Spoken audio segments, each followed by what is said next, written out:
Sveiki. Sveiki, esu Juozas Šalna. Ir internete jūs mane aptinkate vardu Pukomuko.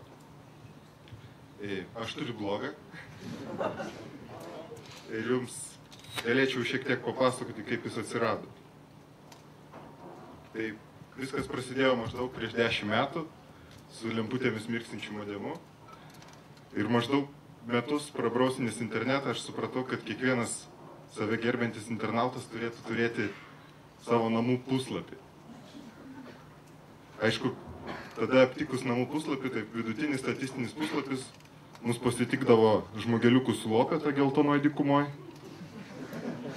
Ir labai nuoširdžiu autoriaus įtikinimu, kad užeikite šiek tiek vėliau ir būsite priblokšti, kiek visko bus prirašyta tame namų puslapyje. Kitas statistinis namų puslapis mus pasitikdavo autoriaus ir jo šuns arba katės nuotrauka. Nežinau kam, bet tai būdavo tikrai dažnas variantas namų puslapiuose. Ačiū Dievui, man tada užteko proto suprasti, kad tokie puslapiai tikrai nėra įdomus ir tai visiškai nerimta. Ir mano puslapyje tuo metu buvo sukaupti įvairūs tuomet populiariuose e-mailo konferencijose slankantys tekstai. Ir aš tiesiog juos sudėjau, prikaupiau ir tą savo puslapį kelis kartus keičiau, bet namų puslapis yra labai statiškas dalykas. Tiesiog tu jį padarai ir teoriškai jis yra baigtas. Jis to, pavyzdžiui, blogas, jis niekad neturi tokios būsenos, kad jis yra pabaigtas. O namų puslapis tais laikais turėdavo ir tas jo atnaujinimas ir padarimas labai dažnai versdavo prie šito ženkliuko, kai tu sugalvodavai, kad ne, šitas puslapis atgyvena ir tu padarysi kitokį.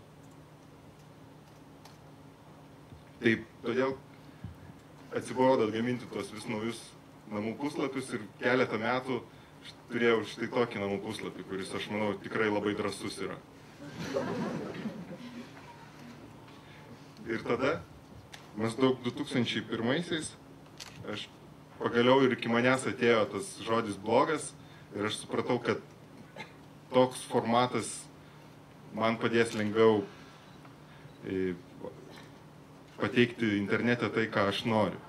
Ir aišku, vienas iš tokių gyvų pavyzdžių tuo metu buvo Gobitas, kuris, kaip sakėt, matyt, nuo 99 jau blogino ir tai tikrai buvo traukos centras internete. Ne tiek daug mūsų jau buvo tais laikais. Tai kasgi yra blogas?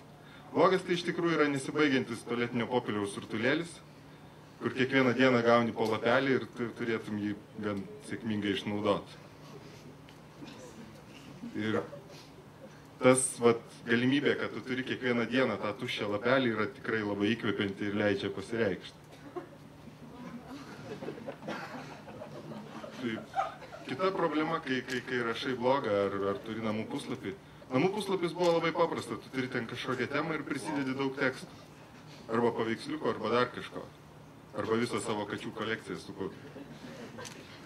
Blogė, ypač jeigu tu neturi teminio blogo, tai tas išsiskaidimas, kad tu rašai apie beleką, kas užeina ant seilės, iš tikrųjų yra ir gerai, ir tai yra prakeiksmas, nes laikui bėgant supranti, kad visiškai neįsivaizduoji, kas yra tavo auditorija ir kodėl tu jai rašai, ir tai lieka tik tiesiog šiaip užrašai savo pastebėjimai, kodėl ir ką tu darei prabėgant dienas. Kita problema, su kuria susiduriam, kai turi blogą, tai kad visada atsiranda žmonių, kuriems atrodo, kad jie viską apie tave žino. Ir jie ateina ir sako labas. Ir viskas. O taip pat tai yra problema, kad kai rašai tą blogą, vis tiek išlenda kažkokios asmeninės detalės ir labai sunku suvokti tą ribą privatumo, ties kuria tu dar jautiesi jaukiai.